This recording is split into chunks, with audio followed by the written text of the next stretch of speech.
The summer that year came early and stayed mean.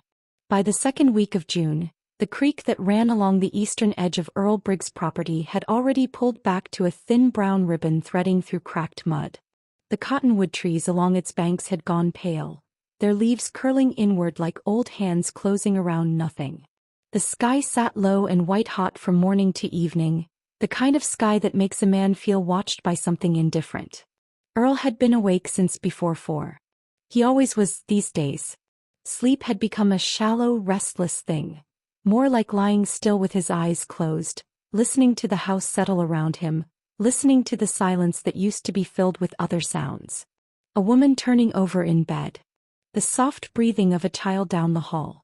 Coffee starting itself in the kitchen before anyone had asked it to. All of that was gone now. He stood on the porch in the gray pre-dawn, a mug of black coffee held in both hands, and looked out across his fields. 43 acres of bottom-ground corn, and not a single stalk reaching where it should. The crop was thin this year. Dressed. You could see it in the yellow creeping up from the base of the leaves, in the way the tassels came out small and dry before their time.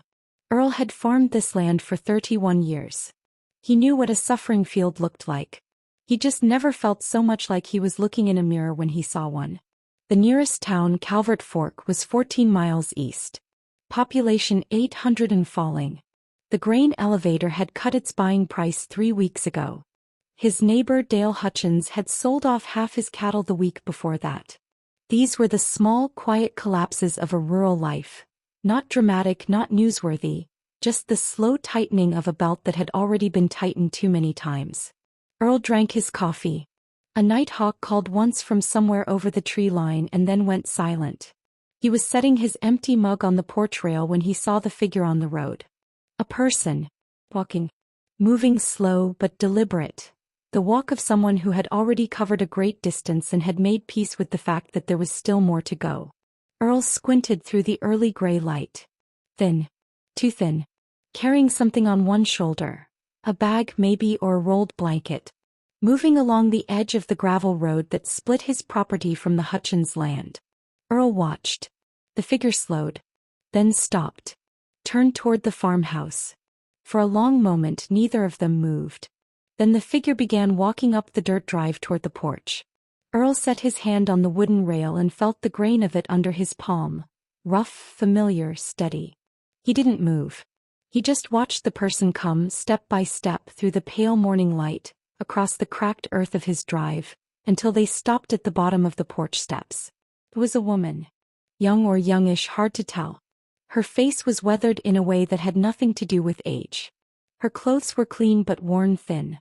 Her eyes, even in that low light, had a look Earl recognized. The look of someone who had swallowed their pride so many times it had become something close to hunger. She looked up at him. Her voice when it came was quiet. Careful. Like something she had rehearsed 100 times on the road and still wasn't sure she could say. "Do you have a plate of food, sir?" Earl felt the words land somewhere deep in his chest.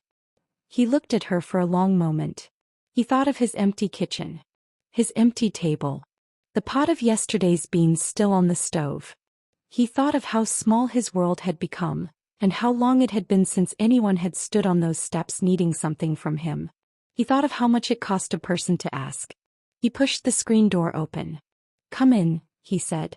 Before continuing, comment below where you're watching from. The screen door creaked the way it always had, a long, complaining sound that Earl had meant to fix for years and never did. Some things about a house become so familiar they stop being noticed. That creak was one of them.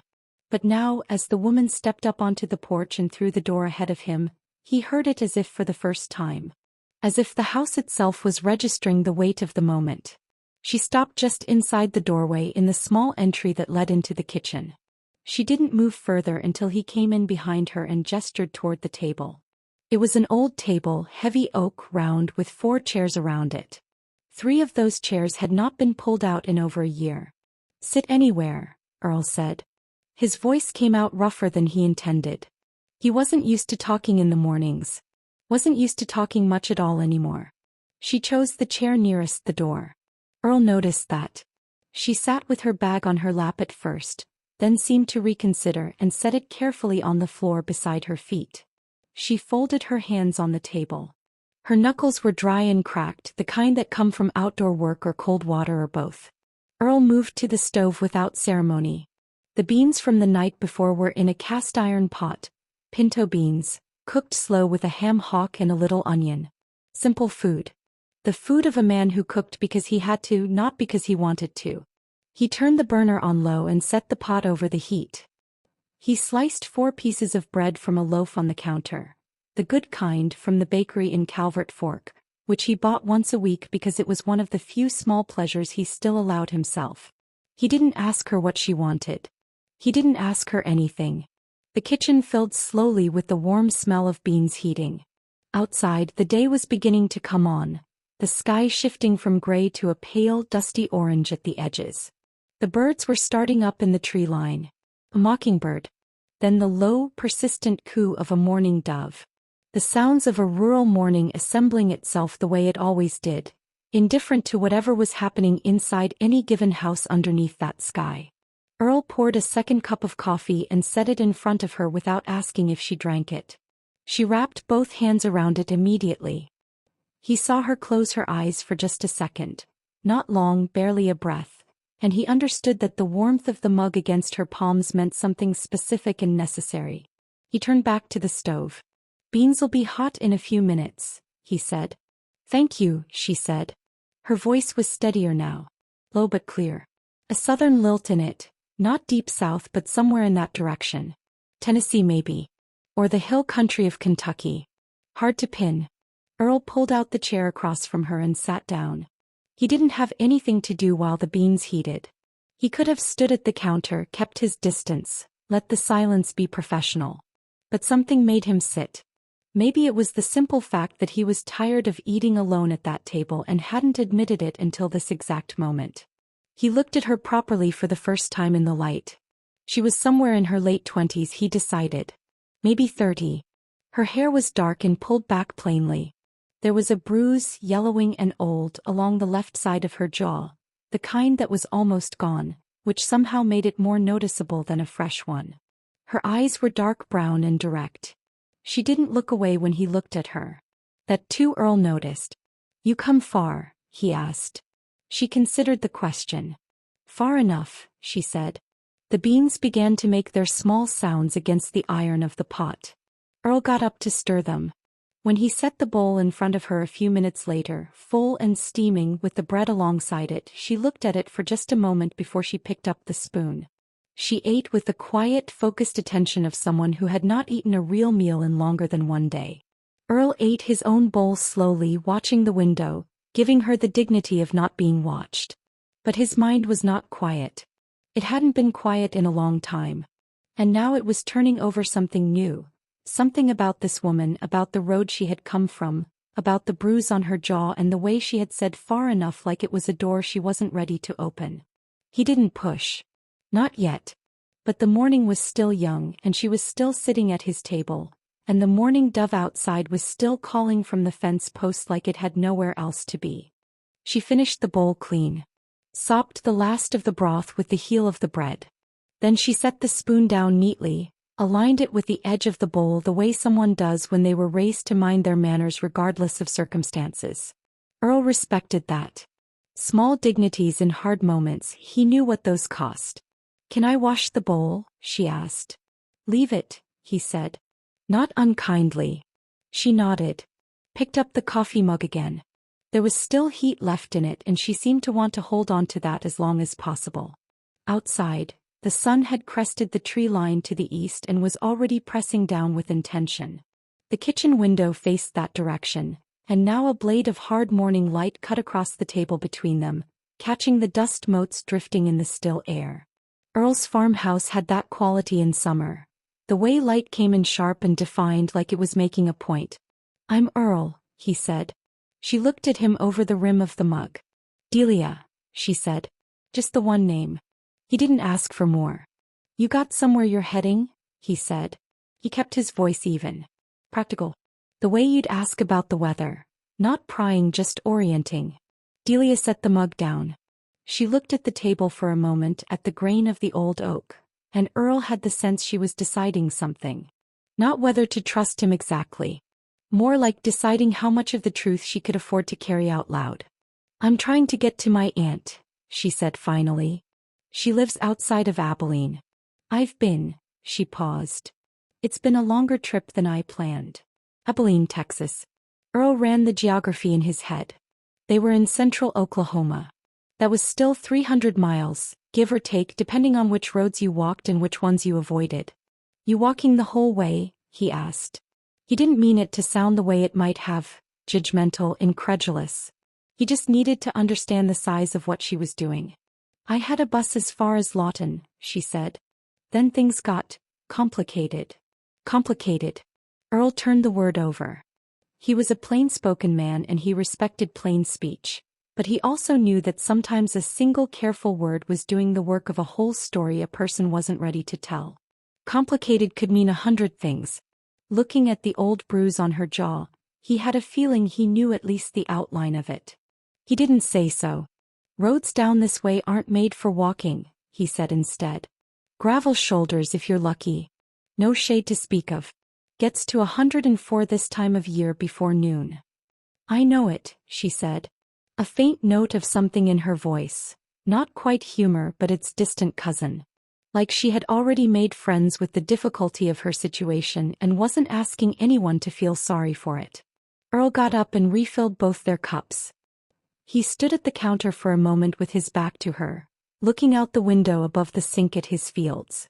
The corn was visible from here, row after pale row of it stretching south, the leaves lifting slightly in a hot, dry breath of wind that did nothing to cool anything. Just moved the heat around. He thought about what he was going to say before he said it. He was not an impulsive man. Had never been. Even when he was young, even when Ruth used to tease him about how long he took to answer a simple question, he'd always believed that words said slowly were worth more than words said fast. "I've got a spare room," he said, still facing the window.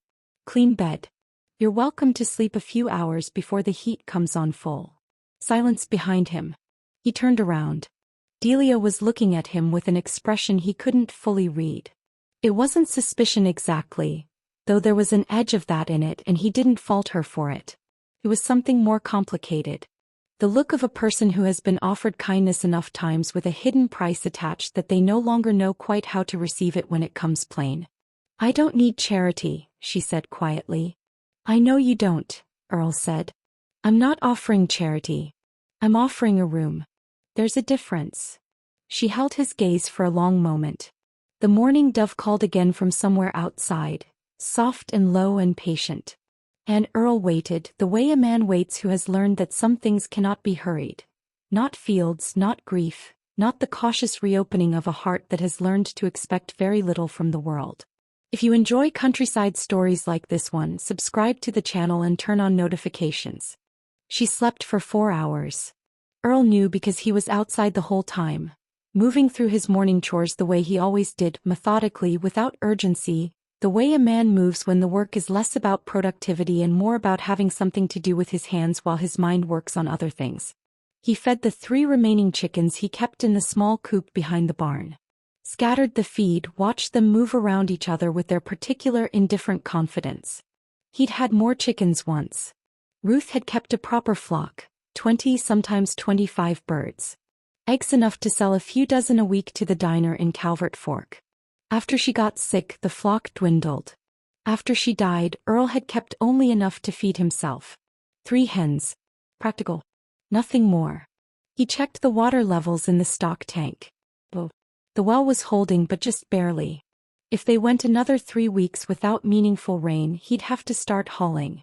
That was a cost he hadn't budgeted, which meant something else would have to give.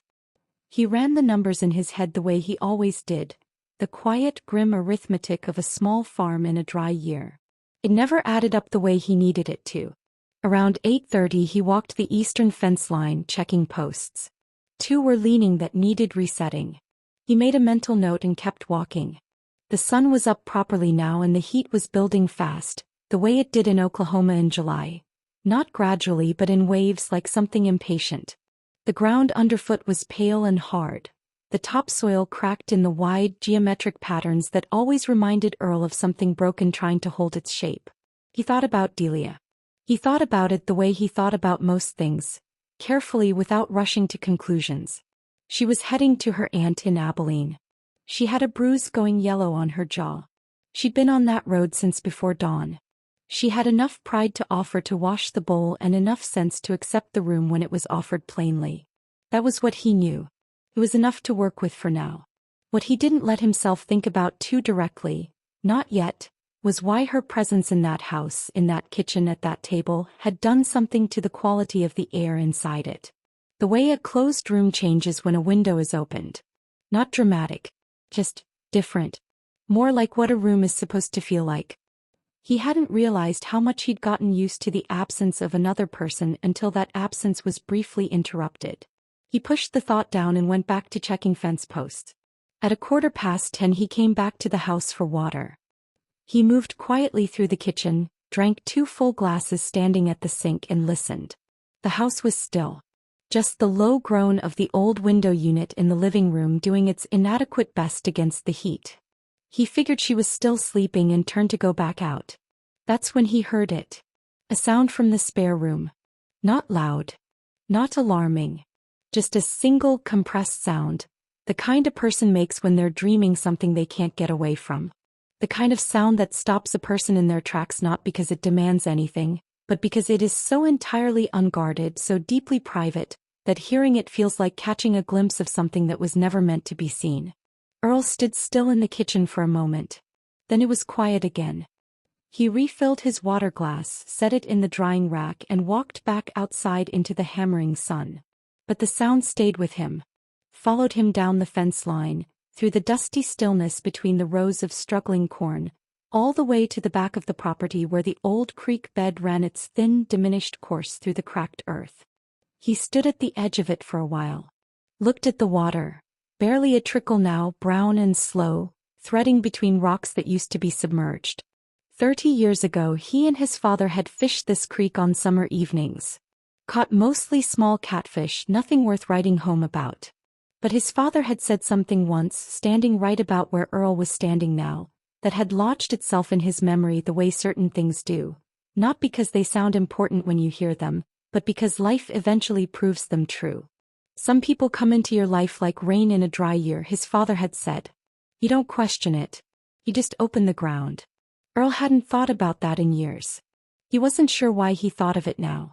He turned and walked back toward the house and he noticed, for the first time in longer than he could say, that he was walking a little faster than he needed to.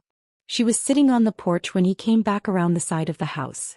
She had found the old cane-back chair, the one that had been Ruth's, the one Earl never sat in but never moved either, and she was sitting in it with her knees drawn up slightly, looking out at the fields.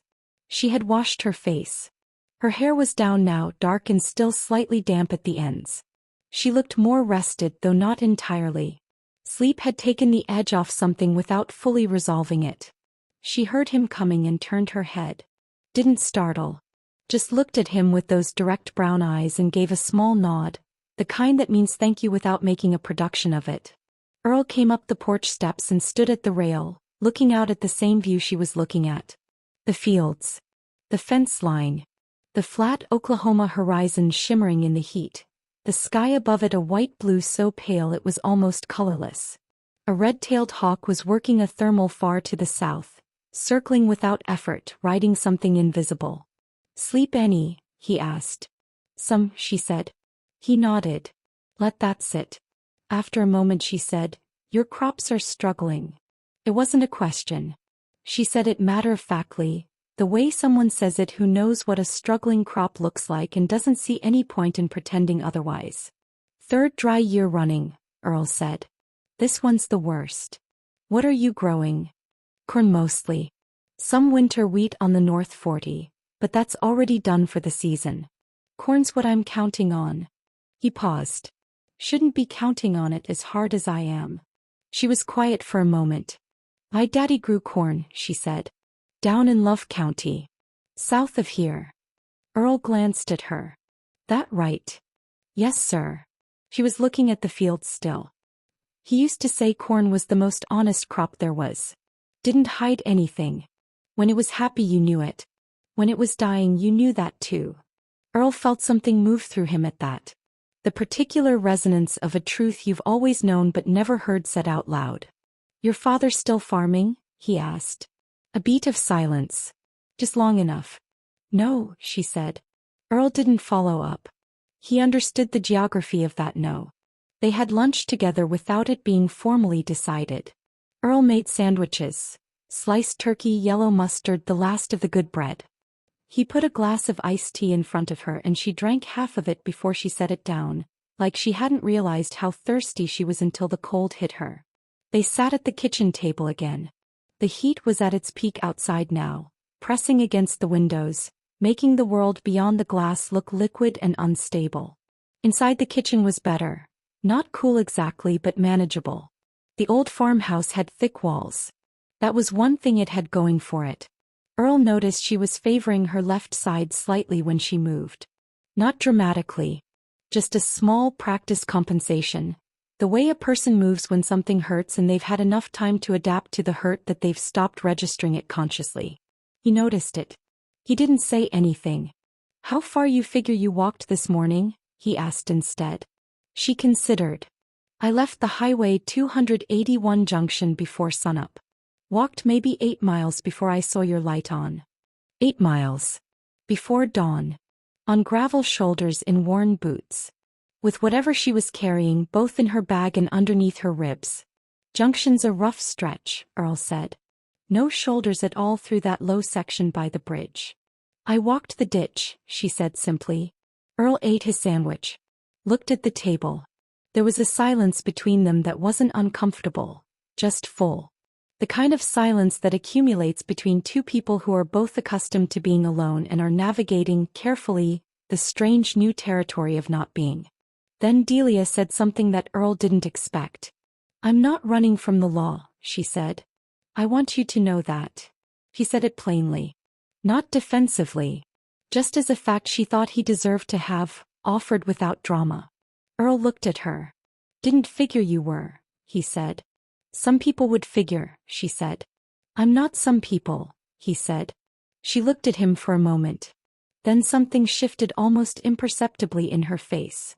Not quite a smile, not quite relief. Something quieter than both of those things. Something that looked like the very beginning of believing that a place might be safe.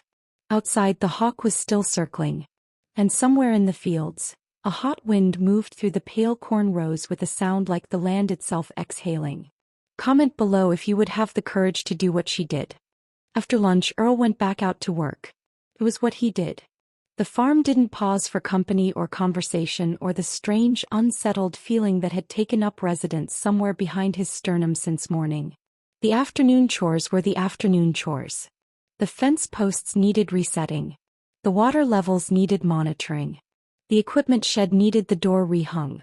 A hinge had given out 2 weeks ago and he'd been propping it with a length of 2x4 ever since. He was in the shed working the old hinge loose with a flathead screwdriver when he heard footsteps on the gravel behind him. He turned. Delia was standing in the shed doorway, her bag gone, her sleeves rolled to the elbow. She looked at the door, at the hinge, at the screwdriver in his hand. "You need a second pair of hands for that," she said. It wasn't an offer exactly. More like a statement of mechanical fact. Earl looked at her for a moment. Then he stepped aside and indicated the door. They worked without much talking. She held the door steady at the right height while he seated the new hinge, an old replacement he'd had sitting in a coffee can on the workbench for a year, and ran the screws in. She had good instincts for it. Didn't shift or compensate in the wrong direction. Just held what needed holding and let him work. When it was done he swung the door twice to test it. Cling. Thought. "Thank you," he said. She wiped her hands on her jeans. "Beats sitting." He almost smiled at that. Almost. They moved on without discussion to the fence posts. Earl dug, she tamped. The sun pressed down on both of them without mercy. Sweat darkened the back of her shirt within 20 minutes. She didn't complain. Didn't slow. She worked with the focused economical motion of someone who knew physical labor.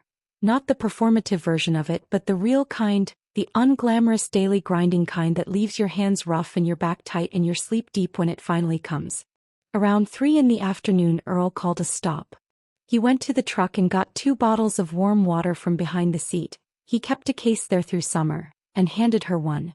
They stood in the thin strip of shadow thrown by the fence line's lone surviving elm and drank. "You worked a farm before," Earl said. "And not a question." "My daddy's growing up," she said. Then she stopped. Took another drink of water. "Then some other places." The pause where a word had been. Earl heard it clearly. He looked out at the horizon. A column of dust was rising about 2 miles north. Dale Hutchins probably running his tractor on the county road. Everything out here kicked up dust this time of year. You could track the movement of life by its dust trails. A truck here. Tractor there. The occasional walker raising a small pale cloud with each step on the gravel shoulder. "You said your aunt's in Abilene," Earl said. "Outside of it," Delia said. "Small place called Nugent. You probably never heard of it." "Can't say I have. Most people haven't." "Pause. She's the only family I have left that I can go to." Earl turned that over. The careful amendment in the middle of the sentence. "Family I have left that I can go to." Which implied there was family she couldn't go to. Or wouldn't. Or that going to them would cost more than the going was worth. "She expecting you?" Earl asked. "I called her from Lawton," Delia said. "Before my phone died. She knows I'm coming. She just doesn't know exactly when." "Long walk from here to Nugent," Earl said. "Even if you caught a ride part of the way." Delia looked at him. There was something in her eyes now, not quite wariness but its quieter cousin. The look of someone anticipating a condition being attached to a kindness already extended. Earl held up a hand slightly. "I'm not building toward anything," he said. "Just thinking out loud." She studied him a moment longer. Then she nodded, accepting that at face value. Or deciding to, which Earl figured was the same thing for practical purposes. They stood in the elm's thin shadow a while longer. The dust column from Dale's tractor had moved further north and was beginning to dissipate. A scissor-tailed flycatcher lit on the fence wire 10 feet away, regarded them with its small, bright eye and was gone. Earl was thinking about Ruth. He didn't mean to be. He just was. The way you don't always choose what your mind does when it goes quiet. He was thinking about the way she used to work beside him on days like this one. Hot, airless, the kind of day that makes you wonder what you were thinking choosing this life. And how her presence beside him had made the heat feel like something shared rather than something endured. He missed that. He had not let himself say so even inside his own head for a very long time. "We should get the south post reset before the light changes," he said. "Lead the way," Delia said. And they walked back out into the sun together, 2 people carrying their separate heaviness, moving in the same direction across the cracked and patient earth. By 5 o'clock the light had changed the way it only does in Oklahoma summers. That long, slow shift from white-hot to amber, the sun dropping toward the flat western horizon and turning everything it touched the color of old brass. The fields took on a different character in that light. The struggling corn rose, pale and stressed in the hard midday sun, became something almost beautiful in the evening gold. Almost. Earl had learned long ago not to let the beauty of a failing thing fool him into thinking it wasn't failing. He was washing up at the outdoor spigot behind the house when Dale Hutchins' truck turned off the county road and came down the drive. Earl recognized it by sound before he saw it. A 2003 Ford F-250 with a belt that had been squealing for 2 years. Dale drove it like the noise wasn't happening, which Earl had always found vaguely admirable. Dale pulled up and got out. He was a big man, Dale. Broad through the shoulders, with a face that had been weathered to the color and texture of old saddle leather. He and Earl had been neighbors for 26 years.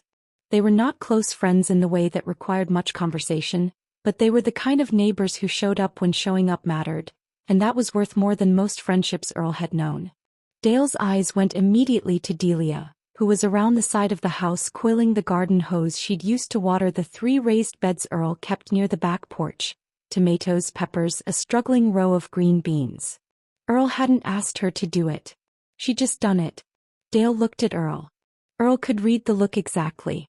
It was the look of a man who had known his neighbor to be alone for 4 years and was now doing rapid silent arithmetic about the woman coiling the hose. "Dale," Earl said. Earl. Dale pulled off his cap, ran a hand through his thinning hair, put the cap back. Just coming to ask if you wanted to go in on that soil amendment order with me. Larson's offering a discount if 3 or more operations order together. I've got Whit Carver in already. What's the product? Gypsum blend. Supposed to help with compaction and water retention both. Dale paused. Given the season. The diplomatic way of saying their soil was so dry and hard it had essentially stopped functioning as soil and was auditioning to become pavement. I'll think on it, Earl said. What's the per acre cost? Dale quoted him a number. Earl nodded, doing the math. While they talked, Delia finished the hose and moved quietly to the back porch, where she sat on the step and began working a small tear in the strap of her bag with a needle and thread she'd produced from somewhere inside it. She didn't look up. Didn't intrude. She had the particular skill of occupying a space without demanding to be acknowledged in it.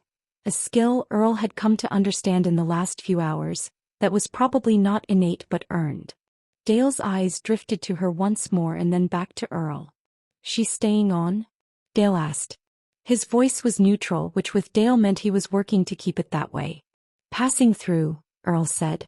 Evenly. Dale nodded slowly. Long way from anywhere to be passing through on foot.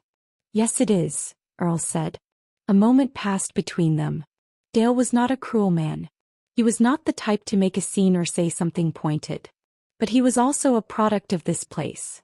Small town, conservative, shaped by a culture that ran on known quantities and trusted familiarity over the unfamiliar. Earl could see him processing, filing, making the particular rural community mental note that would be translated into a version of this story told to his wife Patsy over supper. Earl didn't fault him for it. It was just how things moved out here. Information traveled slow but thorough. I'll let you know about the amendment order, Earl said. Closing it. Dale took the close. He was smart enough for that. Appreciate it. He put his hand out and Earl shook it. Then Dale got back in his truck, turned it around in the drive and headed back to the county road, his squealing belt announcing his departure all the way to the blacktop. Earl stood in the drive until the truck was out of sight. Then he turned toward the porch. Delia was watching him. She had set her mending down. I don't want to cause you trouble with your neighbors, she said. Earl looked at her steadily. You're not causing me trouble. That man was measuring me, she said. I know what that looks like. Dale measures everything, Earl said. It's just his way. Doesn't mean anything by it. Delia looked down at her mending. Picked it back up. Set a stitch with the careful, practiced motion of someone who had mended a lot of things over the years. Fabric and otherwise. In my experience, she said quietly, it usually means something. Earl had no argument for that. Because she was right and he knew she was right, and the truth of it sat between them in the amber evening air like the smell of dry brush, present, undeniable, and entirely familiar to anyone who had ever been the thing in a small community that didn't quite fit the expected shape of things. He sat down on the porch step beside her, leaving a proper distance between them. The sun was almost at the horizon now. The sky above it had gone from amber to a deep, burning orange streaked through with thin violet clouds. It was the kind of sunset that made even a hard year feel for just a few minutes like it might be worth something. Neither of them spoke for a while. And in that silence, something shifted almost imperceptibly between them. Not dramatic, not declared, just a small, quiet movement like soil after the first rain. Like the very beginning of something that neither of them had a name for yet, and neither of them was ready to name. Supper was simple. Earl fried potatoes with onion and bell pepper from the garden, scrambled 4 eggs, put a plate of sliced tomatoes on the table with salt and a little vinegar the way his mother used to do it. Nothing elaborate. The kind of meal that required no explanation and made no promises. Just food. Just nourishment. Just 2 people sitting down at the end of a working day and eating what the land and the pantry offered. Delia ate with the same focused quiet as the morning. But it was different now, less desperate, more settled. The edge of raw hunger was gone. What remained was something closer to ordinary appetite, and Earl found that difference meaningful in a way he couldn't quite articulate. As if feeding a person twice in one day was its own kind of conversation. As if the body, once it stopped panicking, could finally relax enough to be present. She helped clear the table without being asked. Washed the dishes while Earl dried. They moved around the small kitchen without bumping into each other, finding a rhythm that felt, oddly, less like two strangers navigating a shared space and more like two people who had simply been out of practice. After they sat on the porch again. Earl with a glass of sweet tea. Delia with water. The night was coming on fast the way it does in summer. The sky going from orange to deep purple to a blue so dark it was almost black at the zenith, the first stars pricking through one by one. The temperature had dropped maybe 10 degrees from the afternoon peak, which still left it at 80-something, but 80 after 104 feels like mercy. The crickets had started up. That great, seamless wall of sound that rises from the fields every summer evening in Oklahoma. So constant and complete that you stop hearing it as individual insects and start hearing it as the land itself breathing. Earl had lived inside that sound for 61 years. He barely noticed it anymore. But tonight for some reason he did. "It's loud out here," Delia said. "Not a complaint.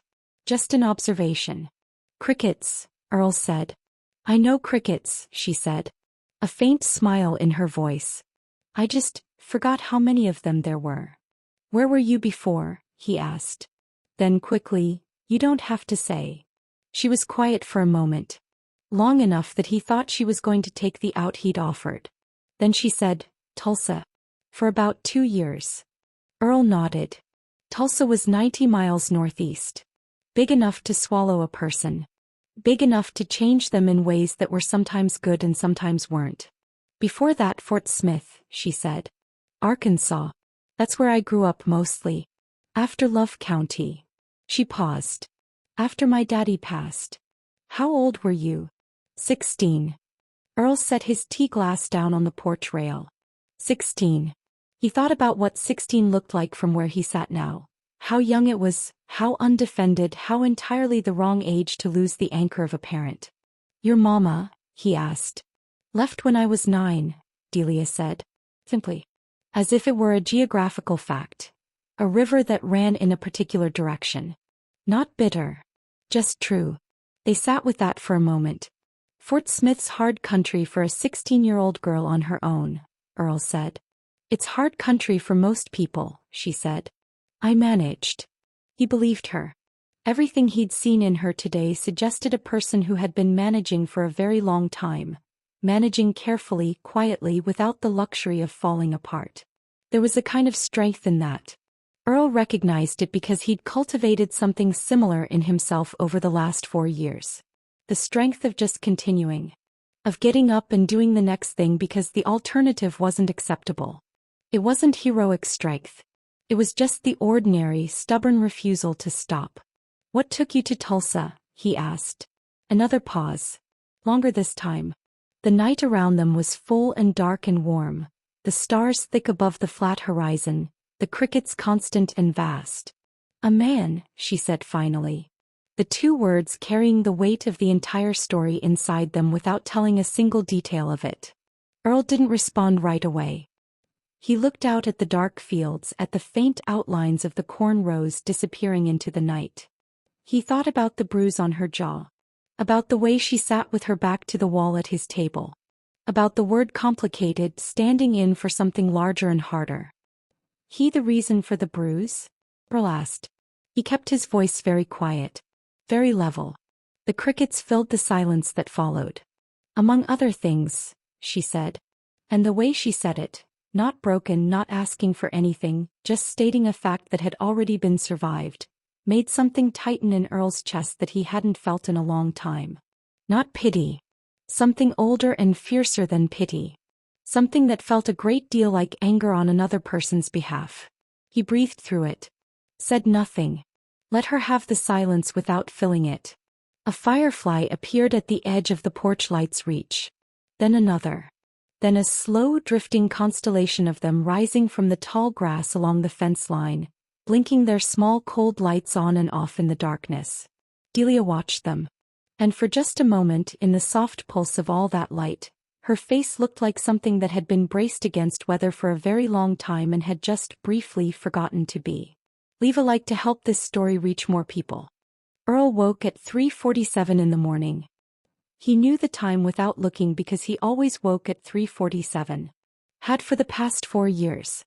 His body had decided, somewhere in the long aftermath of loss, that this was the hour it would deliver its accounting.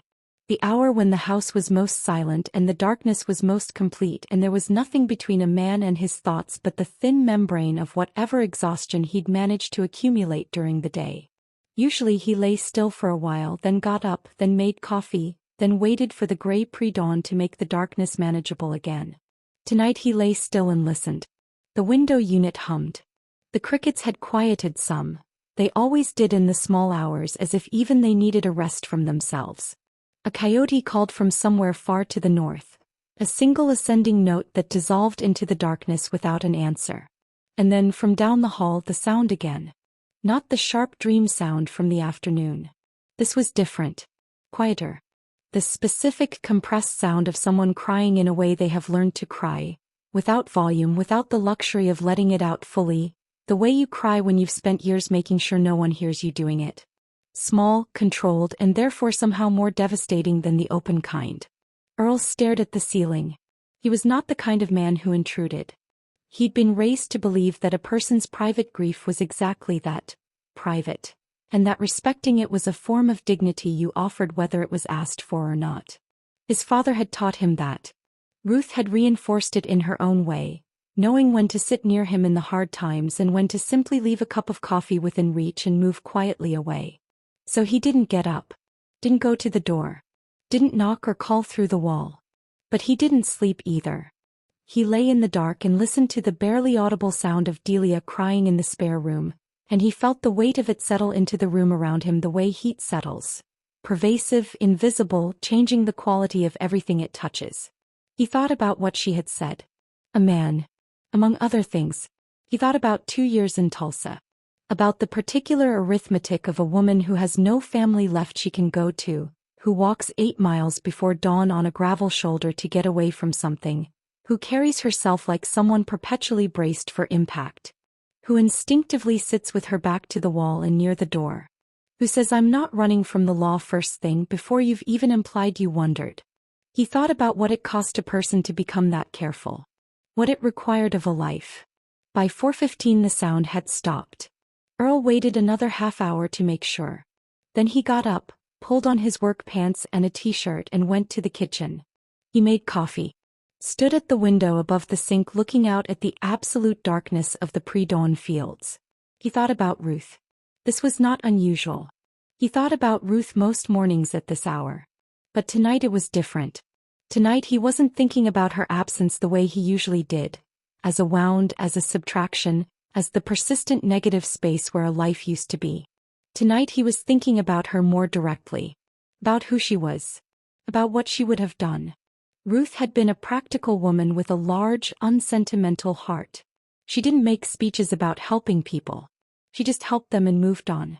When the Carver boy had come back from Afghanistan with something broken behind his eyes, it was Ruth who'd started leaving food on his mother's porch twice a week without being asked. When old Mabel Sims had lost her house to a pipe burst in February, it was Ruth who'd called around and organized 3 families to take her in rotation until things were sorted. She never talked about any of it. He just did it. Earl stood at that window and felt her absence with a specific fresh sharpness that surprised him. Not grief exactly. Something more like instruction. As if she was telling him something through the fact of her not being there. As if the way she would have handled this morning, this woman, this broken open situation sitting in his spare room, as if all of that was available to him if he was willing to listen carefully enough to the silence she'd left behind. He poured a cup of coffee, set it on the counter to cool slightly. Then he got out the cast iron skillet, found the last of the bacon in the refrigerator, cut 4 slices of bread, pulled the tomatoes off the windowsill where they'd been ripening. He was going to make breakfast. Not because it was morning yet. The sky outside was still solid black and would be for another hour at least. Not because he was particularly hungry, but because a person who had cried alone in the dark for half an hour in a stranger's spare room deserved to wake up to the smell of something warm being made for them. Because that was the smallest possible kindness and also in Earl's experience sometimes the largest one. He put the bacon in the skillet and turned the heat to low. The fat began to render slowly, filling the kitchen with its particular smell. Rich and simple and deeply, almost aggressively domestic. The smell of a house being lived in. The smell of someone deciding in the dark before the dawn that another person's comfort was worth getting out of bed for. Earl stood at the stove and tended the bacon and did not think too hard about what any of this meant.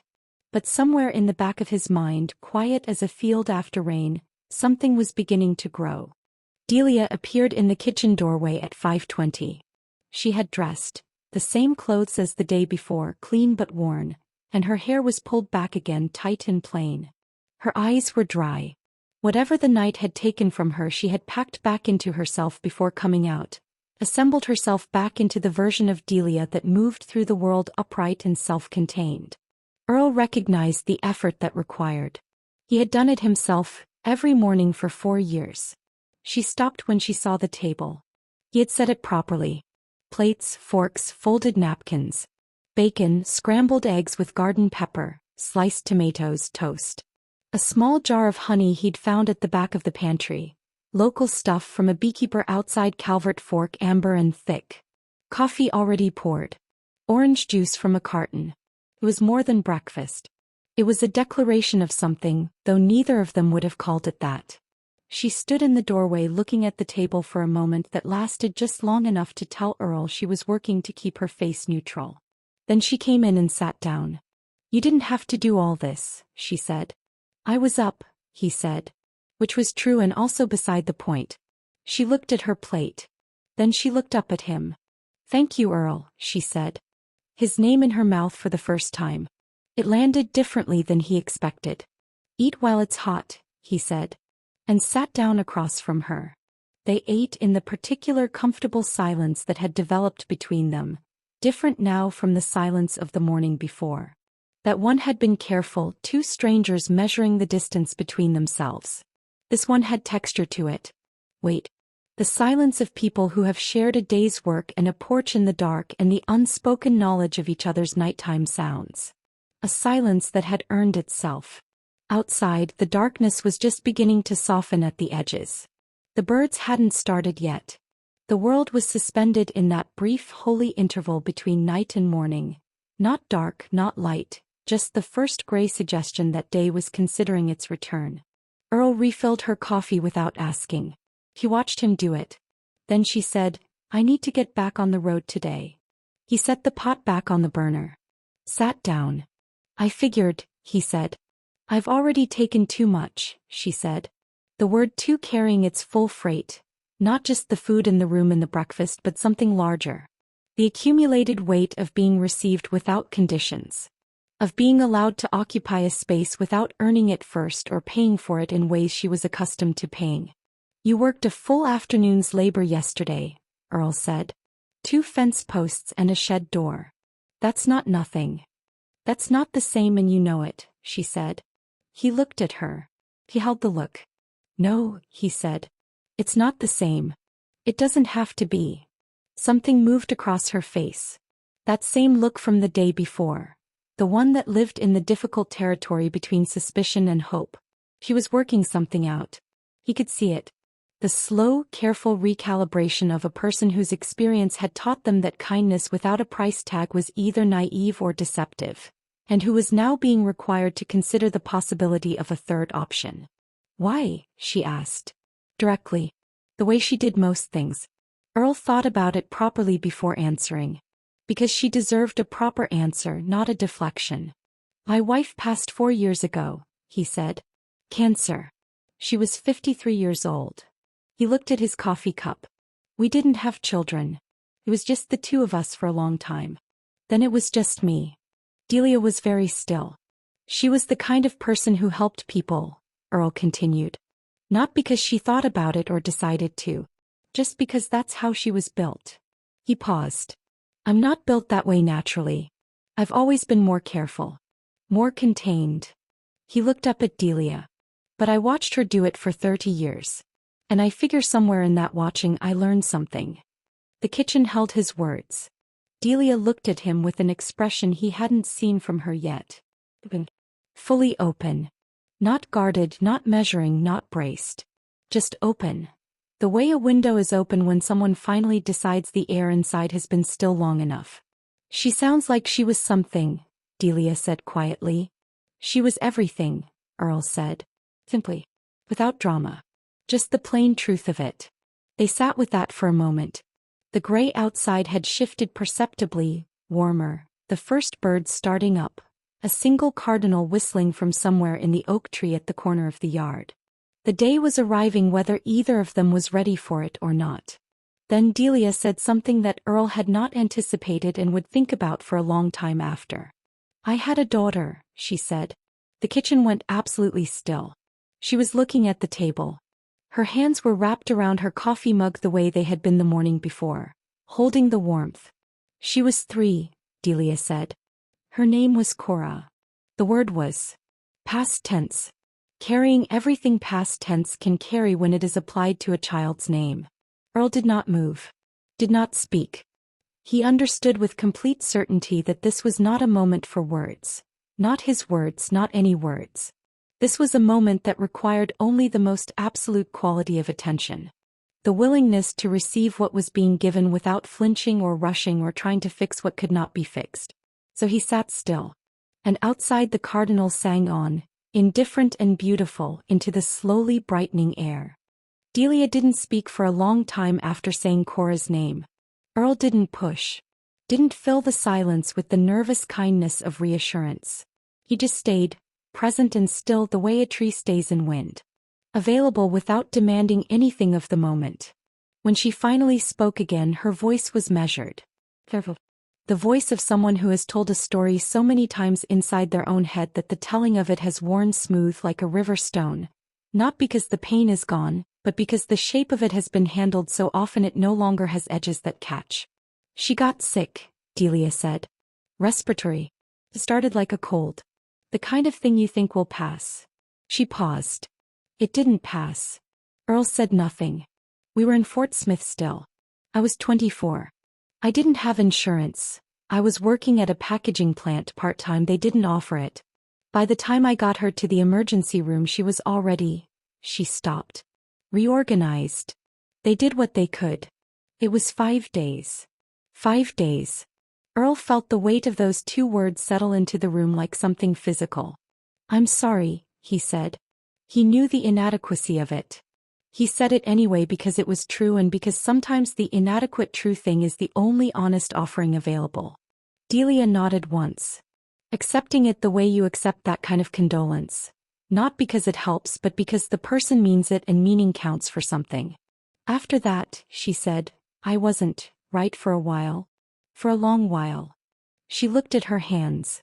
I made some bad choices. Stayed in some situations I shouldn't have stayed in because I didn't think I deserved better. Because when you lose something like that you start to believe the loss is your fault somehow. That you weren't enough. That if you'd been different she'd still be. She stopped again. Earl understood that sentence. He understood it from the inside. The particular cruelty of grief that turns inward and becomes accusation. He had done it himself after Ruth. Catalogued every argument they'd ever had, every evening he'd chosen the television over her company, every time he'd been too tired or too distracted or too plainly insufficient. The mind in grief becomes a prosecutor of itself. It is relentless and entirely without mercy. That's not true, Earl said. What you were or weren't. It's not true. She looked at him. Her eyes were dry still.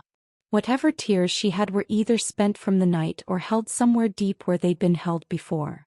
I know that, she said. No. Most days. Pause. Some days I don't. He nodded. That was honest. That was the real shape of surviving something. Not a straight line from broken to healed, but an irregular, backtracking thing. 2 steps forward and 1 step into the dark again. Most days and some days. The best you could say. The sun came up fully while they were still at the table. It came through the east window in that sharp, defining way it had. The blade of light crossing the table between them, catching the honey jar and throwing a small amber glow across the wood grain. Delia looked at the light for a moment. Then she said, The man in Tulsa. Marcus. She said the name like a word in a language she was trying to stop speaking. He knew about Cora. Knew what it did to me. And he used it. The way some people learn what a wound is and then, she pressed her lips together briefly. He knew exactly where to put the knife. Earl felt the anger from the night before return.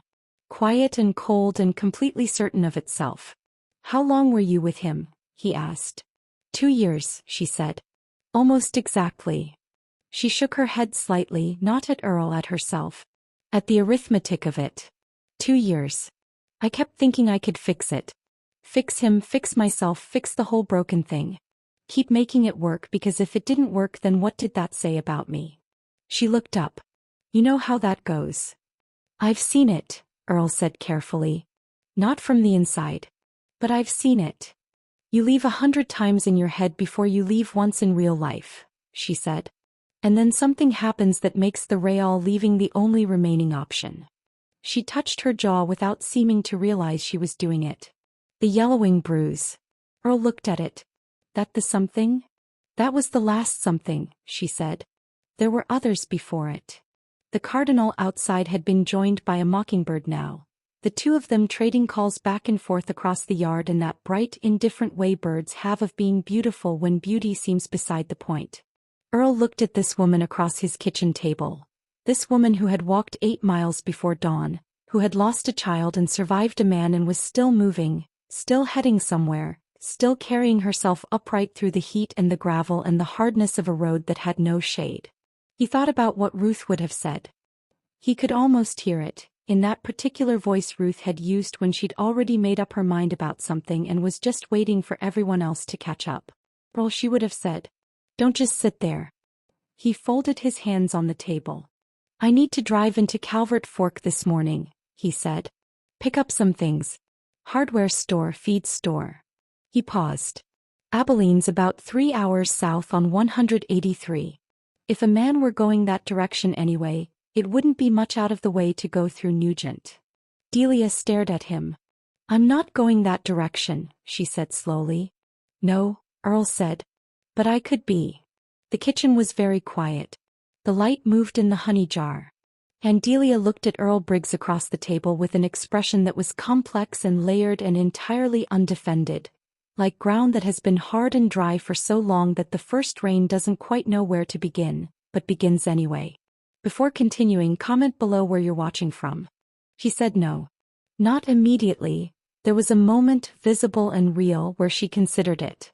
Where something in her leaned toward the offer the way a dry plant leans toward water, involuntarily, before the part of her that had learned caution pulled it back upright. "I can't let you do that," she said. "It's not something being done to you," Earl said. "It's a man driving south." "Earl." She said his name with a firmness that was not unkind. "You've already given me more than." She stopped. Started again. "I don't need saving." "I know you don't," he said. For the second time since she'd arrived, he said those words. He meant them both times. "Then why?" she asked. Not accusatory. Genuinely asking. Earl looked at the table for a moment.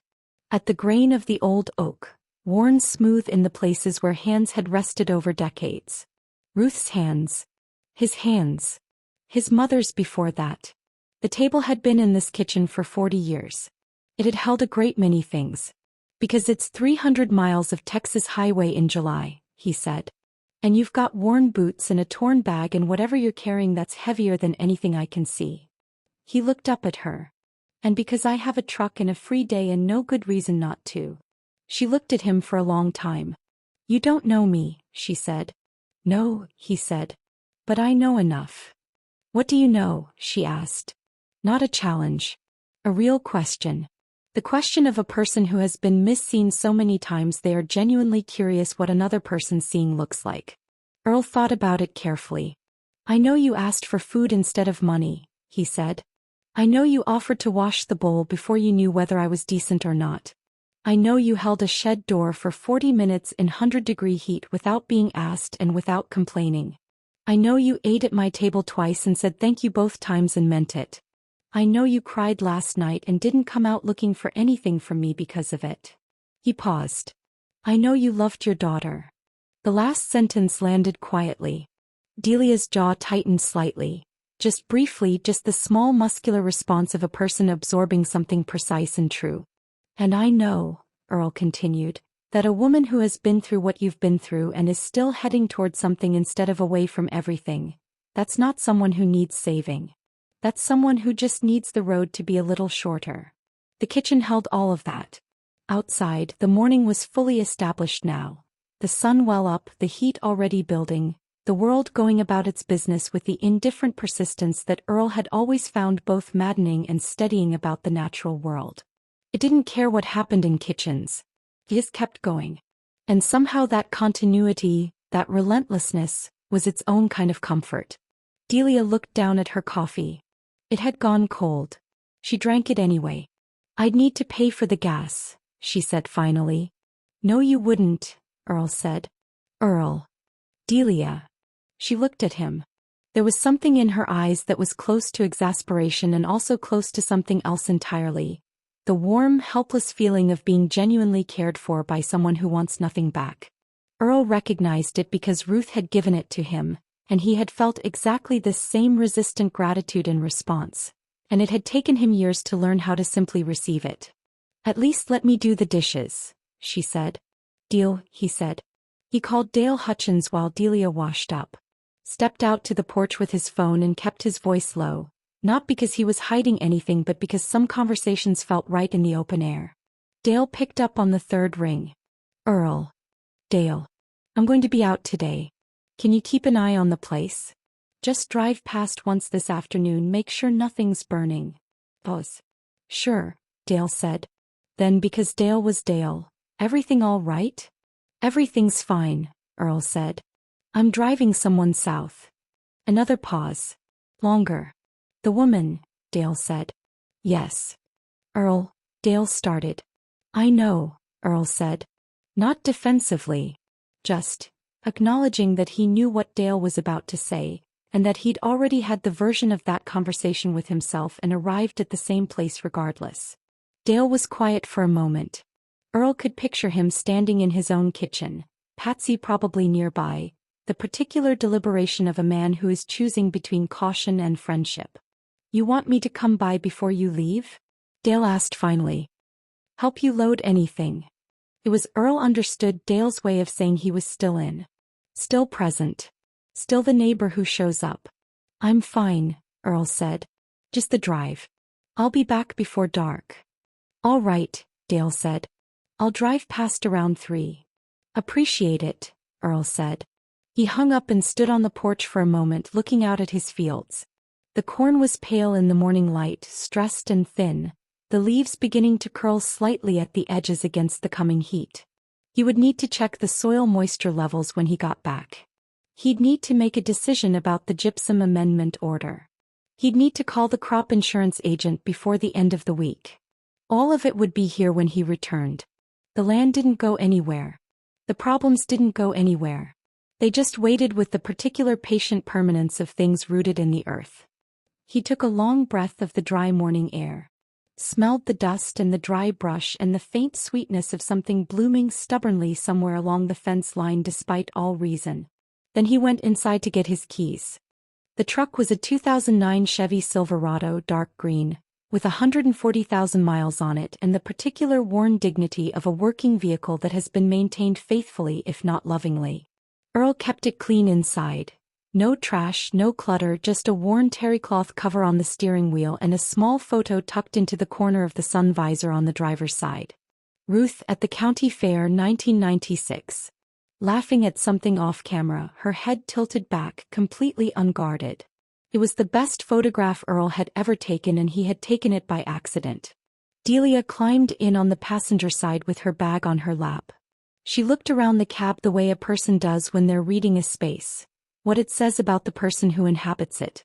Earl noticed her notice the photo but she didn't comment on it. He backed out of the drive and turned south on the county road.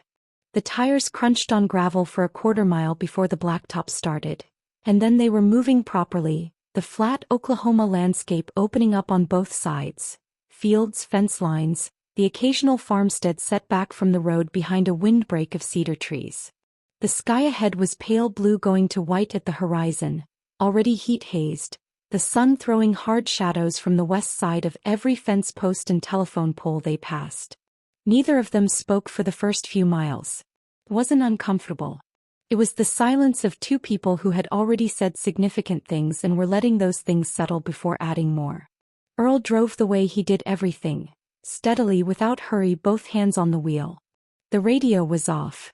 The windows were down 2 inches each, the warm air moving through the cab carrying the smell of cut hay from somewhere nearby, then dust, then the faint mineral smell of the dry creek beds they crossed on the low concrete bridges that dotted this part of the county. They passed through Calvert Fork without stopping. Earl had decided the hardware store could wait. The town unspooled in 30 seconds on both sides of the highway. The grain elevator, the Dollar General, the diner with its hand-painted sign, the Methodist church with its marquee reading "Come ASUR" in black plastic letters. Then it was gone and they were back in the open country, the road stretching south in a long flat line that seemed to aim directly at the horizon and the white sky above it. "You ever been to Texas?" Delia asked. "Once," Earl said. "Drove Ruth to San Antonio for our 20th anniversary. She wanted to see the river walk." He paused. "She'd seen it in a magazine. Talked about it for 15 years before we finally went." "Was it worth it?" Earl considered. The river walk was fine. But watching her see it, he paused. That was worth every mile. Delia looked out the passenger window. A hawk sat on a fence post at the road's edge, watching them pass with the absolute stillness of something that has no reason to hurry.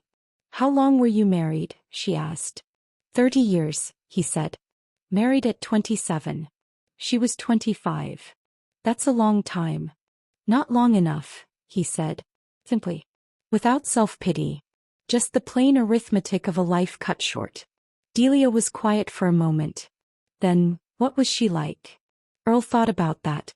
He'd been asked it before. By neighbors, by his sister in Tulsa, by the grief counselor the church had sent once who he'd met with exactly twice before deciding that talking to a stranger about Ruth felt like describing a painting to someone who would never see it. But Delia asked it differently. Not out of social obligation or the nervous desire to fill silence. She asked it the way she asked most things, directly, genuinely, because she actually wanted to know. She was certain, Earl said finally. Not arrogant. Just certain. About what mattered and what didn't. She didn't waste energy on the wrong things. He adjusted his hands on the wheel. She laughed easily. She held grudges almost never, and when she did, she'd earned the right to them. He paused. She could tell when something was wrong with a person before the person knew it themselves. She'd just show up. With food or just her presence. Without making a production of it. Delia listened. "She would have liked you," Earl said. Then, because that sounded like more than he intended, he added, "She liked people who were straight with her. People who didn't perform." "I don't have the energy for performing," Delia said. "No," Earl said. "I could see that." They crossed into Texas just before 8:30. The state line announced itself with a green sign and a slight change in the road surface. Texas highways had their own particular texture. And then the landscape continued as it had, flat and wide and indifferent to jurisdictional distinctions. Delia sat up slightly when they crossed it. Earl noticed. Like a person crossing a threshold they'd been working toward. The physical sensation of progress. Of having covered distance that had previously seemed uncoverable. "You all right?" he asked. "Yes," she said. Then after a moment, "I haven't been in Texas since I was 7. My daddy brought me once. We drove through Texarkana on the way to see his brother." She paused. "I remember the sky being bigger than anywhere else." "It is," Earl said. "Don't know why. Something about the flatness." "My daddy said God had more room to work down here," she said. Earl looked at the sky ahead of them. Enormous, pale, infinite in its horizontal reach. He thought about a man saying that to his 7-year-old daughter from the cab of whatever truck he'd been driving, pointing at the sky, trying to give her something to hold on to. Something large enough to be worth holding. "Smart man," Earl said. "He was," Delia said quietly. in the ways that counted. The miles continued under them. The road signs ticked by. The land rolled in its minimal, barely perceptible way, rises and falls so gradual you wouldn't notice them if you weren't watching closely. But Earl always watched closely. It was how he drove, how he farmed, how he moved through the world. Attending to the small, incremental shifts that most people missed because they were looking for larger changes. He was watching the sky to the southwest when he saw it. A darkness on the horizon. Not a storm, not this time of year, not with this sky. Something else. Lower. More diffuse. He looked at it for a moment. Then he realized. Smoke. It was a grass fire. By the time they got close enough to see it properly, the smoke column had widened and darkened, rising from the south side of the highway in a broad, tilting wall that the hot west wind was pushing steadily eastward across the scrub and dry grass. From half a mile out, Earl could see the orange line at its base. The actual fire, low and fast-moving, the kind that takes a dry July landscape the way water takes a slope. Without negotiation. He slowed the truck. That's moving toward the highway, Delia said. I see it, Earl said. He pulled off on the gravel shoulder and stopped. Got out. The smell hit him immediately, not the clean wood smoke smell of a controlled burn but the sharp, acrid smell of everything burning at once. Dry grass, brush, whatever fencing was in its path. The wind was steady and mean out of the west, which meant the fire had a direction and an intention and wasn't going to be talked out of either. 200 yards ahead, a truck was pulled off on the opposite shoulder. A man was out of it, standing at the fence line, looking at the fire crossing his land. His body language told the whole story. The forward lean, the hands at his sides, the particular paralysis of someone watching something unstoppable happen to something they can't afford to lose. Earl got back in the truck, pulled forward and crossed the center line and pulled up behind the other truck. He got out again. Delia got out without being asked. The man at the fence was in his 50s. Weathered, lean, wearing a cap with a feed store logo on it. He turned when he heard them approach and his face had the drawn, pale look of someone in the first minutes of a crisis. Before adrenaline fully kicks in and before acceptance sets in and in the terrible interval between them. That's your land, Earl said. Lease land, the man said. Got 60 head of stocker cattle in the south pasture. He pointed. Through the smoke Earl could see the fence line of the pasture in question, maybe 300 yards from the fire's current edge. Moving fast. You called 911? Earl asked. Already called. Volunteer fire department's 12 miles out. The man looked at Earl with the expression of someone doing the math and not liking the answer. 12 miles. Volunteer department, which meant they had to be called in from wherever they were. 20 minutes, minimum. Probably more. The fire was 300 yards from that pasture fence. Moving fast. You got tools in the truck? Earl asked. Shovel and a rake, the man said. I've got a shovel, Earl said. Let's get the fence down on the north side of that pasture before they panic and go through it. The man stared at him for just a second. The brief recalibration of a person who has been alone in a crisis and suddenly isn't. Gate's 100 yards east, he said. They moved. Delia was already at Earl's truck bed pulling out the shovel before he got there. She handed it to him without a word. He saw her look at the fire, at the pasture, at the terrain between them. Stay at the trucks, he said. She looked at him. The wind shifts, you need to be able to move the vehicles, he said. It was true and also the closest he could come to telling her to stay safe without making it sound like he was making decisions for her. He could see her weigh it. She nodded. I'll watch the wind. He ran with the other man to the pasture gate. Through it and east along the fence line to the north corner, where the fence ran perpendicular to the fire's path. The cattle were already moving. He could hear them, the low, urgent sound of frightened livestock, the thud of hooves on dry ground. They'd smelled the smoke and they were pushing toward the north end of the pasture, exactly where Earl and the man were heading. We get this section down, they can move north into that fallow field, the man said, breathing hard as they ran. How many strands? Earl asked. 4 wire. Steel posts. They reached the corner. Earl went to work on the post with the shovel, driving the blade into the dry ground at the base, working it, trying to loosen it. The ground was iron hard. Of course it was. Drought-baked earth in July. He drove the blade in again, put his full weight on it, felt something give slightly. The other man was on the wire with fencing pliers cutting strands. The sound of each one releasing was sharp and precise, a small violence in service of a larger necessity. The cattle were coming now. 20-30 head moving north in a tight nervous mass, their eyes wide, the whites showing, their movement carrying that particular bovine urgency that is all the more alarming for being usually absent. Cattle are not panicking animals by nature. When they panic, it means something. The fire's crackle was audible now. 150 yards. Maybe less. The second post was going to be the problem. Earl could see it. A newer post driven deeper, the ground around it harder. He worked the shovel methodically. The sweat was coming off him in the heat and the effort, both soaking his shirt, the wooden handle of the shovel already slick in his hands. Second post, the other man said, coming alongside him. Together they worked it. The man on the shovel, Earl on the post itself, pulling and working it back and forth in its socket until finally, with a dry, tearing sound, it came up. They pulled the downed fence section aside.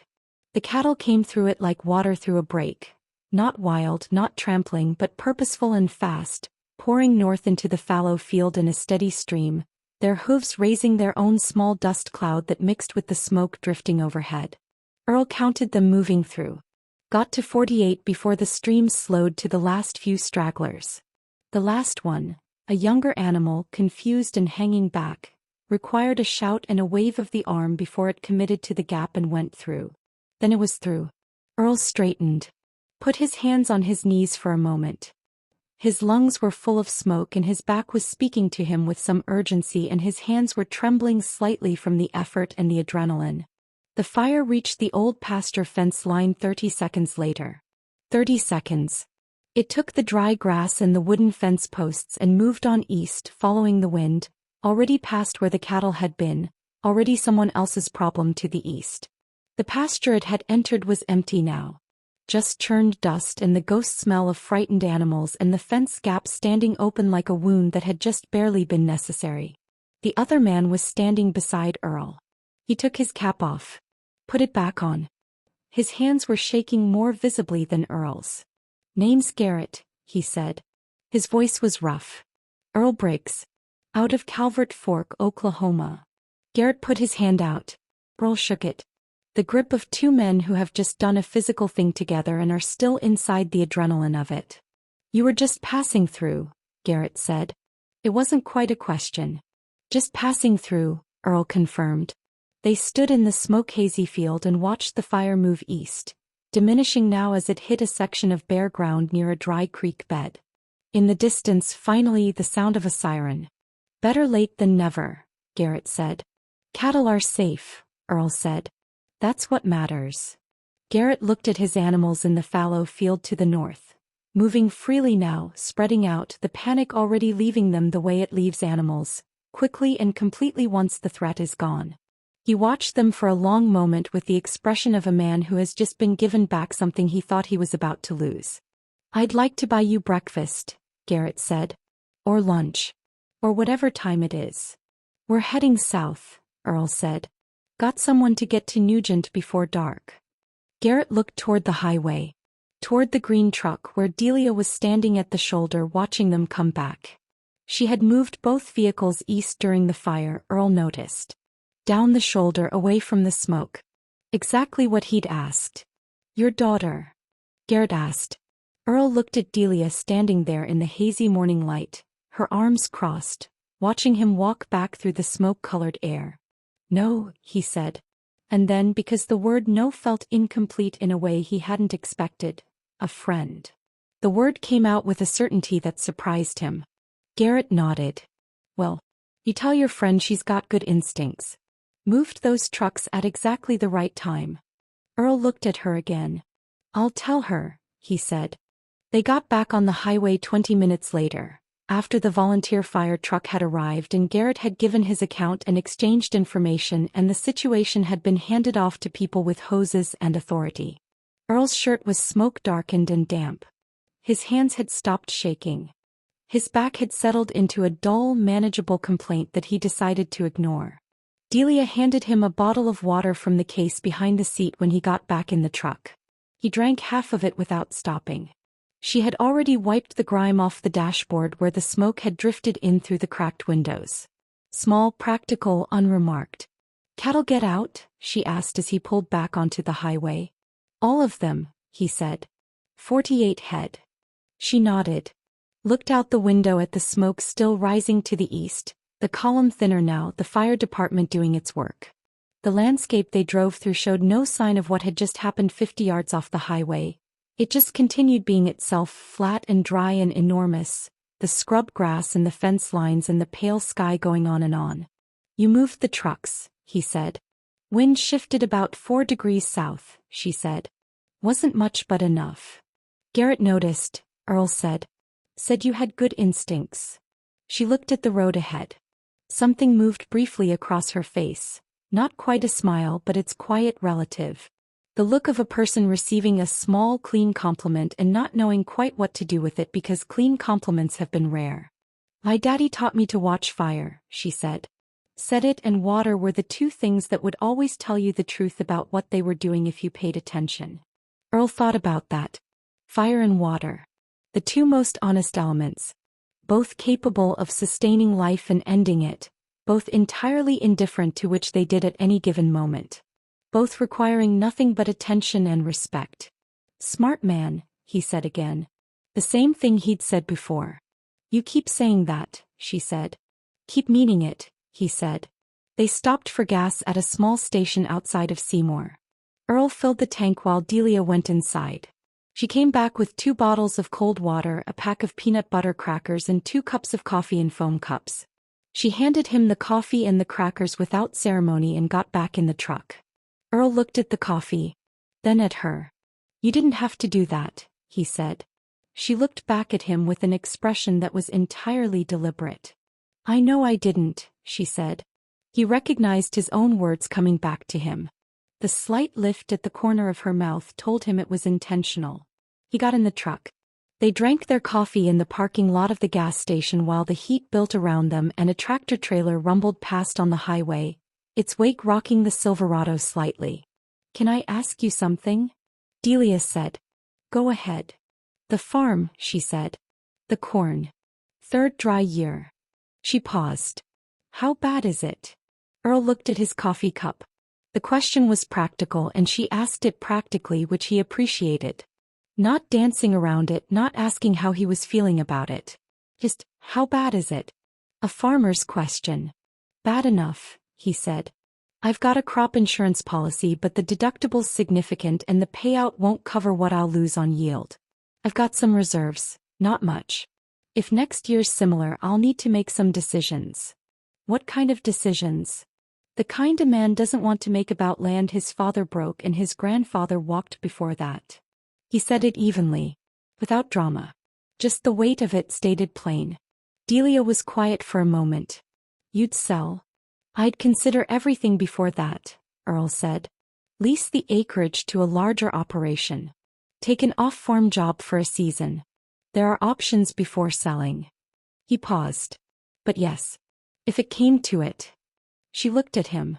"And then what? Where would you go?" Earl had thought about this.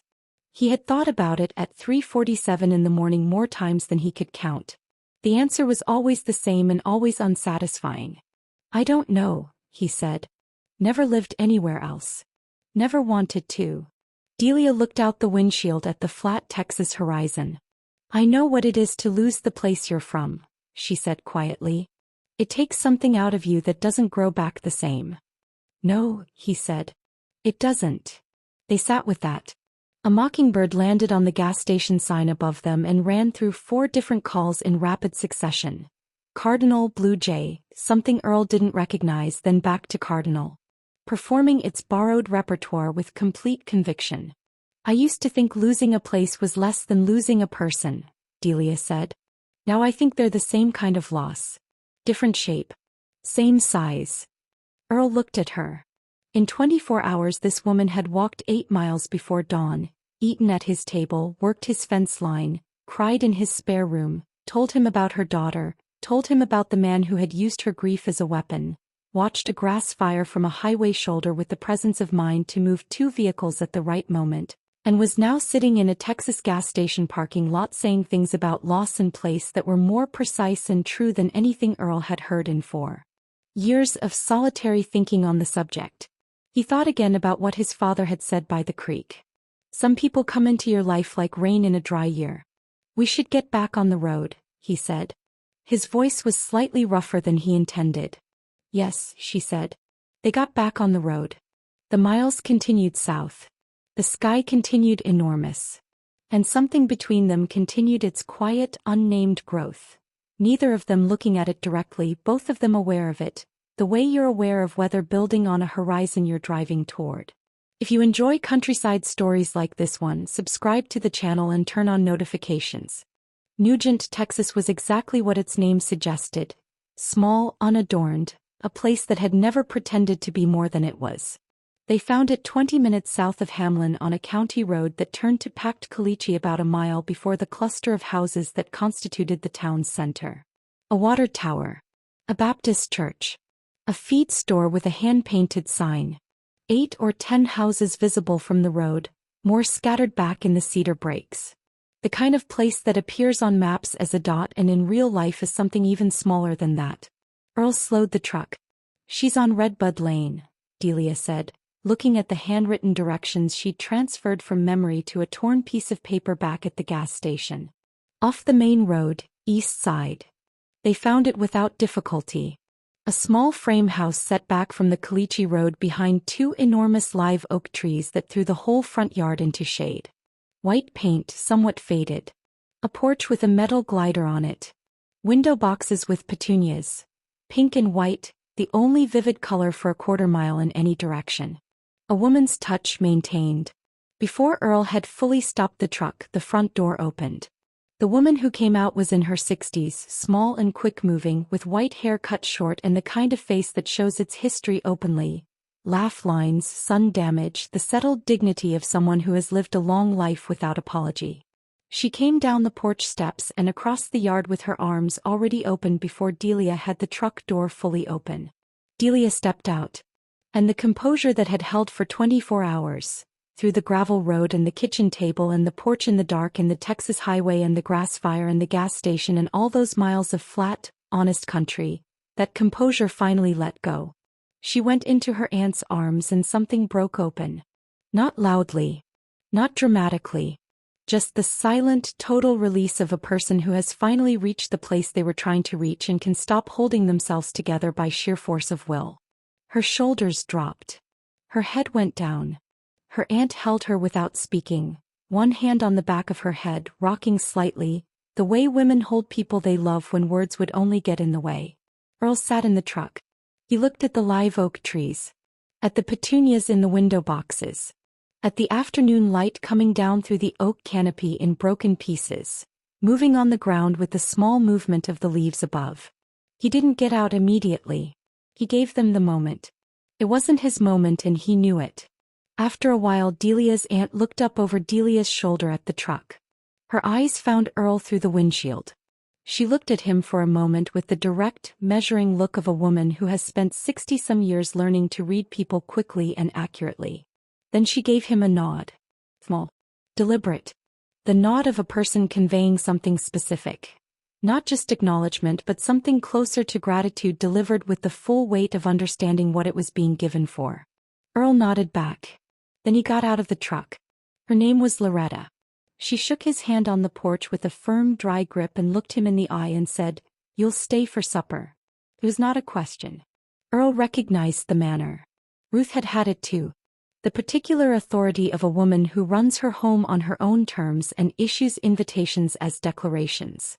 "I don't want to impose," he said. "You drove my niece 300 miles through a grass fire in July," Loretta said. "Supper's the least of what I owe you." Earl almost smiled. "She told you about the fire?" "She told me everything," Loretta said. "In about 4 minutes while you were sitting in that truck being polite." She held the screen door open. "Come in out of this heat." The inside of Loretta's house was the inside of a life well lived and thoroughly inhabited. Photographs everywhere. generations of them on every wall and surface, people in various decades of clothing looking out from their frozen moments with the particular mix of solemnity and suppressed humor that old family photos carry. Quilts folded over chair backs. Books stacked horizontally because the shelves had run out of vertical space. A smell of something cooking, beans again Earl thought, and cornbread and something sweeter underneath. Delia had gone to wash up. Earl sat at Loretta's kitchen table, smaller than his own, round, covered with a yellow oilcloth, and accepted the glass of sweet tea that appeared in front of him without ceremony. Loretta sat across from him and folded her hands on the table. "She called me from Lawton," she said. I could hear it in her voice. What she'd been through. "She's strong," Earl said. "She's always been strong," Loretta said. "Sometimes that's the problem. Strong people don't always ask for help until they're past the point where they should have." She looked at him steadily. "You live alone out there in Oklahoma?" "I do," Earl said. "Since your wife." He looked at her. Then realized, Delia had told her. In 4 minutes she had given Loretta the essential architecture of his life. He found he didn't mind. "Since Ruth, yes," he said. Loretta was quiet for a moment. Then, "Delia said you told her Ruth would have liked her." "She would have," Earl said simply. Loretta looked at him for a long moment with those direct, history-reading eyes. "Yes," she said. Stiffly. "I expect she would have." Supper was the best meal Earl had eaten in longer than he could honestly calculate. Not because it was elaborate, it wasn't. Pinto beans with smoked sausage, skillet cornbread, collard greens with pot liquor, sliced tomatoes from Loretta's garden. Simple food. The food of the rural South, carried west and adapted by a woman who had been cooking it her whole life and had nothing left to prove about it. But the table was full in a way that Earl's table had not been full in 4 years. Not just with food but with the particular warmth of people occupying a shared space with genuine intention. Loretta talked freely, about Nugent, about her late husband Gerald who had worked cattle his whole life and died doing what he loved at 71, about the garden, about the heat, about the Baptist church down the road that she attended more for the community than the theology, and said so without apology. Delia was quieter than Loretta but present in a way she hadn't been since Earl had first seen her on the road. The held quality was still there, but it was different now. Not the tension of someone braced for impact, but the slower, gentler tension of someone beginning to believe they might be allowed to rest. She laughed once at something Loretta said about a neighbor's rooster, and the sound of it, easy and unguarded, moved through the small kitchen like a change in weather. Earl ate his cornbread and listened and felt, with a clarity that surprised him, that he was glad to be exactly where he was. After supper Loretta shooed them both to the porch while she cleaned up, refusing all assistance with the particular iron graciousness of a woman who cleans her own kitchen and considers it a form of meditation. Earl and Delia sat on the metal glider under the live oaks as the day released its heat slowly into the evening. The light was going amber again, that same evening light that had touched Earl's fields the night before, but here it came through the oak canopy in pieces, dappled and shifting, softer than the open Oklahoma plains. The petunias in the window boxes glowed pink and white in it. They sat without speaking for a while. The glider made a small rhythmic sound as they moved slightly on it. "I don't know how to thank you," Delia said. "Then don't try," Earl said. She looked at him. "I mean it." "I know you do," he said. "That's why you don't need to." She looked back at the yard.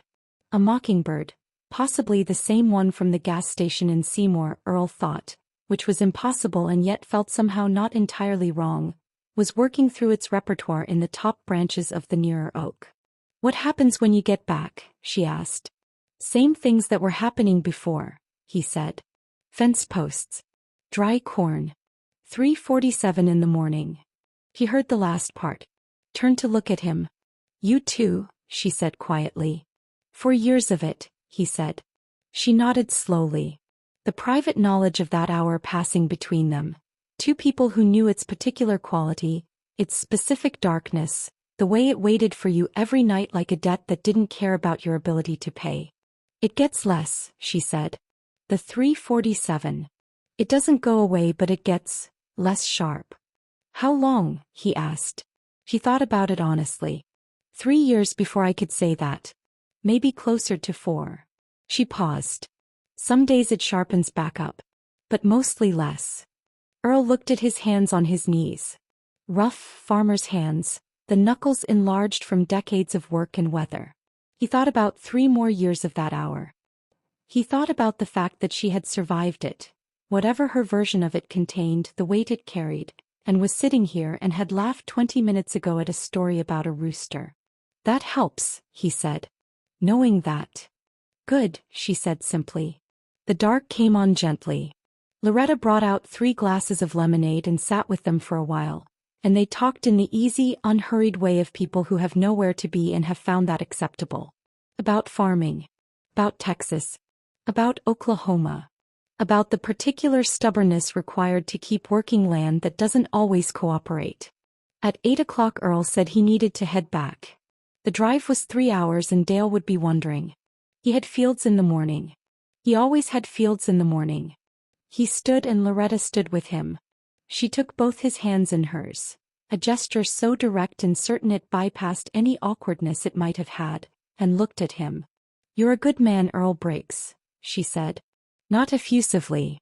Just as a fact she had established and was now stating for the record. He didn't know what to say to that. So he said thank you, which felt inadequate, and she seemed to understand that the inadequacy was itself a kind of sincerity. Then Delia walked him to the truck. They stood beside it in the darkness under the live oaks. The stars were out fully now, big Texas stars, bright and close seeming in the clear dry air. Crickets here too, though different from Oklahoma crickets. A slightly higher register. The land had its own dialect even in its nighttime sounds. Delia had her arms crossed, not defensively but in the way of someone standing in evening air that had finally cooled to something approaching pleasant. She looked up at him. She was shorter than he'd thought when she was sitting at his table that morning, which felt like a long time ago and also like no time at all. The farm is going to be all right, she said. I think. What makes you say that? Because you're the kind of man who resets his own fence posts, she said. And goes south with a stranger when the road is 300 miles. She paused. That kind of man finds a way. Earl looked at her. This woman who had walked out of the dark on his county road 24 hours ago and asked, quietly, for a plate of food. Who had eaten at his table and worked his fence line and told him about Cora and let him drive her to the place she was trying to reach. He thought about what she had given him without intending to. Not just the afternoon's labor or the conversation or the laughter at Loretta's table. Something larger. The simple, radical proof that the world still contained people worth opening a door for. That kindness still moved in both directions. That his table was still capable of being a place where something real happened between people. That the house was still in some essential way alive. You take care of yourself, he said. His voice was steady. Properly this time. I will, she said. And if your aunt's phone works you might call sometime, he said. Let me know you're settled. She looked at him for a moment. The directness in her eyes, present since the moment she had looked up at him from the bottom of his porch steps, steady and unchanged. I'll call, she said. He believed her. He got in the truck. Started the engine. The headlights came on and threw their reach down the caliche road into the darkness ahead. He backed out slowly, the tires crunching on the packed white stone. In the rearview mirror he saw Delia standing in the driveway under the live oaks, her arms still crossed, watching him go. Loretta had come back to the porch and was standing there too, a small figure in the yellow light of the porch lamp. Earl raised 2 fingers off the steering wheel in the minimal wave of a man who does not make productions of things. Then the caliche road curved and the house was gone. The drive back to Oklahoma took 3 hours and 12 minutes. Earl drove north through the Texas dark with the windows down and the warm air moving through the cab and the radio still off. He didn't need music. The night had its own sound. The tires on the highway, the wind, the occasional rush of a passing truck going south, the vast and seamless cricket song rising from both shoulders of the road. The stars were out the whole way, enormous and unhurried above the flat land. He crossed back into Oklahoma a little after 11. The state line sign went past in the headlights and Earl felt something he hadn't expected. Not the deflation of returning to difficulty, Not the tightening of a man heading back to an empty house and dry fields and 3:47 in the morning. Something quieter than that. Something that felt tentatively and without fanfare, like the particular piece of a day that has meant something. He thought about all of it on the drive. Not analyzed it, just let it move through him the way the warm air moved through the cab. Delia on the road in the pre-dawn dark. The bowl of beans. The shed door. The fence posts in the heat. Her hands around the coffee mug. Her face in the firefly light. Cora's name spoken at a kitchen table in the early morning. Garrett's cattle moving through the gap in the fence, the fire 30 seconds behind them. Loretta's hands around his. The sound of Delia laughing at a story about a rooster. The sound of her crying quiet and controlled in his spare room. The way she had said, "I'll call." He didn't romanticize it. He was not a man given to romanticizing. He understood that she was a woman still in the early stages of putting herself back together, heading to the one safe place she had left, carrying a grief that didn't have a bottom yet.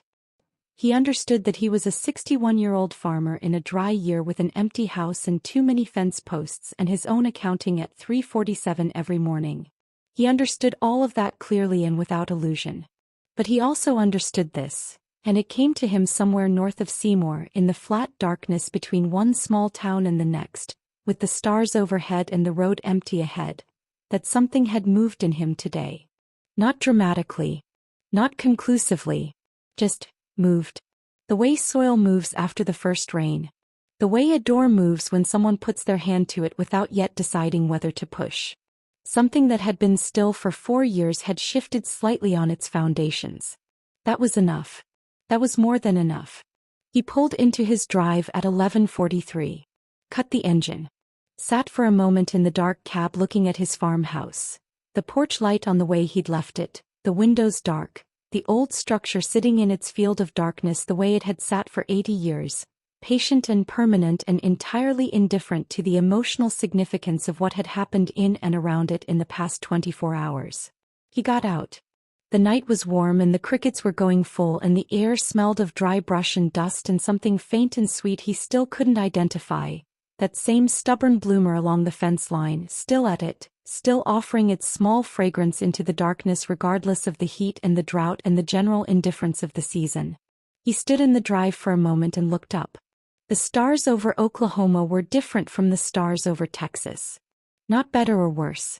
Just his. The particular sky he had been born under and had worked under and had grieved under and would, eventually, return to in the way all things return to the ground they came from. He breathed it in. Then he went up the porch steps, the screen door creaking its familiar complaint as he pulled it open, and into his kitchen. He didn't turn on many lights. Just the one above the stove. Enough to see by. The kitchen was exactly as he'd left it. The table, the 4 chairs, the honey jar still on the counter catching the dim light. The cast iron skillet on the back burner. The coffee pot waiting for morning. He filled a glass of water and drank it standing at the sink, looking out the dark window at the invisible fields. Then he pulled out the chair that was his, the one he always sat in facing the window, and he sat down at the table. He sat there in the quiet kitchen for a long time, in the warm and crickets-loud Oklahoma night, not doing anything. Just being there. In his house, at his table, in his life. And the table didn't feel quite so empty as it had the morning before. Not full. He wasn't going to pretend it was full. There were still 3 chairs that didn't get used. There was still a spare room with a made bed and no one in it. There was still a photograph tucked in the sun visor of his truck that he would always need to have there. There was still 3:47 waiting for him every night with its particular demands. None of that was resolved. None of that was healed. But something had been added to it. Quietly, without announcement, the way the best things are added to a life. A woman on a gravel road asking for food with the last of her dignity intact. A door opened. A bowl of beans. A day that had required something of him and received it and given something back that he hadn't known he needed. The proof that his life was still permeable. Still capable of being entered. Still capable of mattering to someone on a given day in a way that was real and specific and could not be taken back. Earl put his hand flat on the oak table. Felt the grain of it. The warmth of the wood, the worn smoothness of years. His mother's hands. His father's. Ruth's 30 years of mornings. His own. And now briefly Delia's. He closed his eyes. Outside, the crickets sang their enormous song into the warm Oklahoma dark, and the corn rows stood in their pale, struggling dignity under the stars. And somewhere down the county road a coyote called once and was answered, and the old farmhouse held its ground the way it always had, solid and quiet and present, on the cracked and patient and endlessly hopeful earth. This is the kind of story that stays with you. If it moved you, leave a like and share it with someone who needs to hear it today. Before you go, comment below where you're watching from. It means more than you know. Do you have a plate of food, sir? The farmer with a heavy heart replied, "Come in." And in that single act of opening a door, two people who had forgotten what it felt like to be received, remembered.